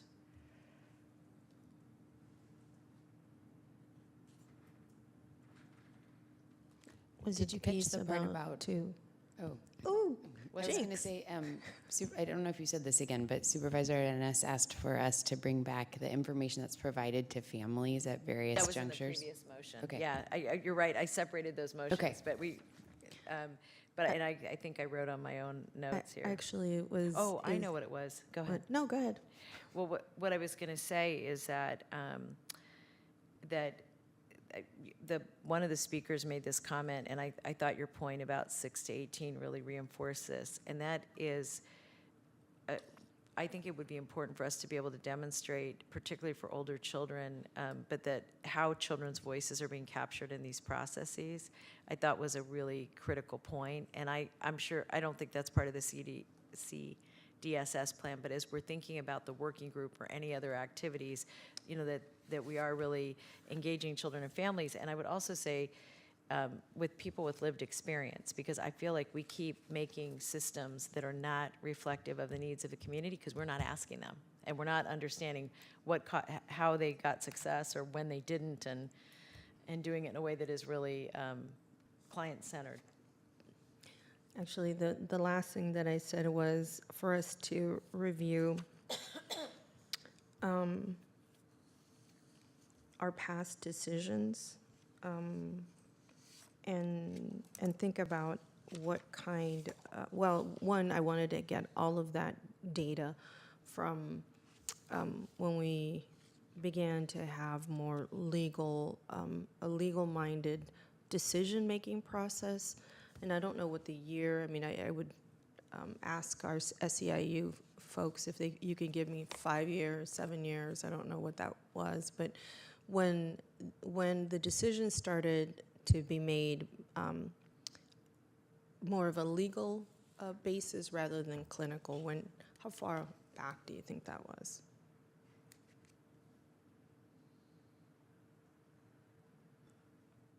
I think it was around 2021, around that time period, when the changes started, the process and how we made legal decisions, yeah. Okay. So I think I would like to see what those evaluated out or other interventions that we provided to families to see what that trend looked like versus having some level of court oversight that I know comes in many different forms. Based on whatever harm or neglect or whatever it is. So I just would like to see what that number is that we evaluated out versus that we... the trends over time? Yeah, trends over time. Yeah, that would be great. And you know what I would recommend is actually going back to maybe 2018, because COVID did add some things that may make it more difficult to see what those trends are over time. But that's a really good question. So we'll add that, and I'll make that as a motion. Jessica and I. Second it. Okay, great. So we have a motion and a second. And go ahead and vote. And I just wanted to say one thing on timing on bringing some of that back. Go ahead, Greta. Oh, okay. Yeah. One thing I just wanted to call out is, as I mentioned, DFCS leadership and staff are really focused on working with CDSS right now. We'll be working with them to finalize that corrective action plan really intensively all the way through October 31st. So I just want to do a little bit of expectation management of what can come back on November 5th. There were a number of items that had been requested previously that staff are also working on and planning to bring back on the 5th.